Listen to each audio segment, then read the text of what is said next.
My dear students, in this video, I am going to discuss very briefly on 5 all-time great ARDS trials that have changed the practice. Uh, let us go from in the reverse order. And although this is my personal rating of this trials, there can be variations, but there are a lot of reasons to believe the order in which I have mentioned.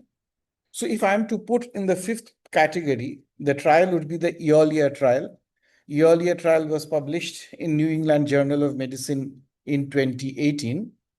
And the full title of this trial was Extracorporeal Membrane Oxygenation for Severe ARDS. It was a multicenter RCT involving 249 patients across 64 ICUs. The rationale behind this conducting this trial was that ECMO had shown promise in the 2009 Caesar trial, but robust data were lacking for modern lung protective ventilated ARDS. So Eolia trial tested whether early ECMO initiation improved survival in severe refractory ARDS or not. So in that way, it further substantiated to the findings of the previous Caesar trial and also brought into focus on the specific category of severe refractory ARDS. It included patients with a PF ratio of less than 50 for more than 3 hours or less than 80 for more than 6 hours despite optimization. The intervention included immediate ECMO. The control group was conventional ventilation with rescue ECMO was allowed, and all patients had a 6 mils per kg predicted body weight of tidal volume ventilation with a requirement of PEEP more than 10 centimeter of water, and the plateau pressure was targeted to be kept below 30 centimeter of water. Now, this Eolia trial showed a 60-day mortality of 35% in the ECMO group as compared to 46% in the control group. Although there was crossover of 28% of the controls because they needed rescue ECMO. But the finding was that the major bleeding was slightly higher in the ECMO group. Although there was no difference in this on the conventional statistics, but when Bayesian reanalysis was performed, there was probable mortality benefit in the ECMO group.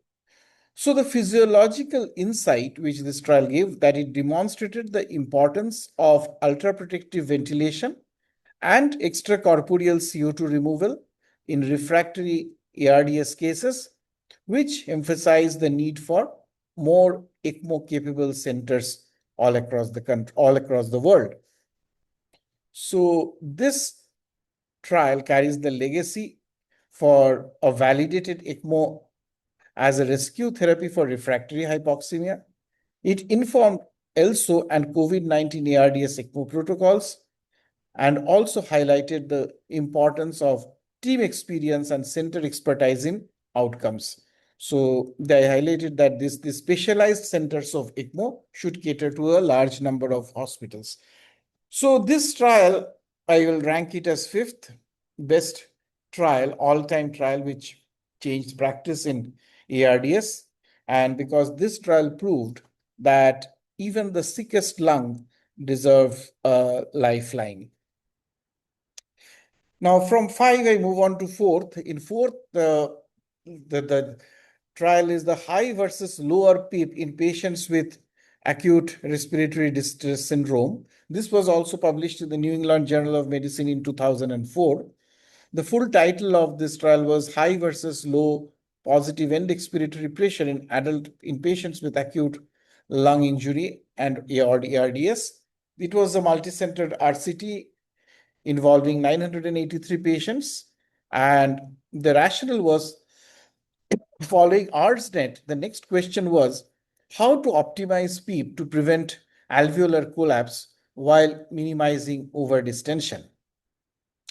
Now, the methods which they followed, they had both the groups which had received 6 mils per kg predicted body weight of tidal volume, that is lung protective ventilation. The high PEEP arm received higher PEEP by FiO2 table for open lung strategy. and the low PPOM included conventional ARDS PEEP table. The results were the mortality was 36.4% in the high PEEP group, as opposed to 40.4% in the low PEEP group, which was not significant statistically. Oxygenation was significantly better in the high PPOM. The barotrauma was no different. There was not increase in barotrauma with high PEEP. The subgroup of PF ratio less than 200 showed a trend towards benefit. So the sicker patients were more likely to be benefited using high PEEP. So the physiological insight which this trial gave us was that high PEEP stabilizes alveoli, reduces the cyclic opening and closing, which causes atelic trauma, and thereby improves the compliance. And the trial showed that PEEP should be individualized. And finally, it led on to further work on individualized PEEP and on titration of PEEP. And they should be based on recruitability rather than one size fits all. So this was a particular insight which carried forward the researches of ARDS or in the future. The legacy which this trial applied to it that supported moderate to high PEEP in moderate to severe ARDS, it defined the open lung approach, which is still applied today, and it formed the evidence base for later meta-analysis confirming mortality benefit in severe ARDS. Therefore, so to say that this trial that opened the lungs and is also opened our understanding of the PEEP. So this trial, I am definitely going to rate it as the fourth. Coming on to the third, I will read the Accurasis trial, which is the neuromuscular blockers in early acute respiratory distress syndrome. This was also a double-blind RCT involving 340 patients. The rationale was that on patients with ARDS often exhibit severe patient ventilator asynchrony, leading to increased transpulmonary pressure and ventilator-induced lung injury. So early short-term paralysis with neuromuscular blockers would theoretically improve oxygenation, reduce inflammation, and also lead to better outcomes. So the method was, inclusion criteria was PF ratio of less than 150 with an FiO2 requirement of more than 0.6 and a PEEP requirement of more than equal to 5 centimeter of water. The intervention group received cis-atracurium bisylate infusion for 48 hours. There was no bolus. The control group received placebo infusion and both received lung protective ventilation. The results were 90-day mortality was 31.6% in the neuromuscular blocking agent group versus 40.7% in the placebo group with the hazards ratio of 0.6. The barotrauma was less in the neuromuscular blocking agent group, and the ICU-acquired weakness was no different in the two groups, although with that it is preposterous to think for us that the ICU-acquired weakness will be more in those who received neuromuscular blocking agents. So the physiological insight which this trial created was that NMDA, that is neuromuscular blocking agents, use improved oxygenation, reduced dyssynchrony, and limited excessive inspiratory effort. So the chances of self-inflicted lung injury or SILI is reduced. So the legacy carried by this trial that it validated early short-term neuromuscular blocking agents use in moderate to severe ARDS. The ROSE trial, which later questioned routine use, but NMBA remains vital in refractory hypoxemia as also in proning. So this is one more trial that proves sometimes that the best movement is done. That is, if they are paralyzed, then probably they get benefited. Coming on to number two. Number two, I would like to put the ProSEVA trial, which is the prone positioning in severe acute respiratory distress syndrome, which was published in 2013 in New England Journal of Medicine. And this was also a multicenter RCT involving 27 ICUs and 466 patients. The rationale for conducting this study was that earlier prone studies had failed to show survival benefit, often due to late initiation or short duration of proning. The ProSEVA investigators hypothesized that early and prolonged proning could significantly improve outcomes in severe ARDS. So in the methods, they included PF ratio patients with a PF ratio of less than 150 on an FiO2 of greater than equal to 0.6 and PEEP of greater than equal to 5 centimeter of water. The intervention was to put them prone for equal to or more than 16 hours per day, initiated within 36 hours of ARDS onset. The control group had supine ventilation, although both the groups received lung protective ventilation. The results were 28-day mortality of 16% in the prone group versus 32% in the supine group, a hopping 15% mortality benefit with prone position. The 90-day mortality was also benefited by almost similar, that is around 18%, 23.6% versus 41%. And there was reduced duration of ventilation and ICU stay and no increase in accidental extubation or pressure ulcers.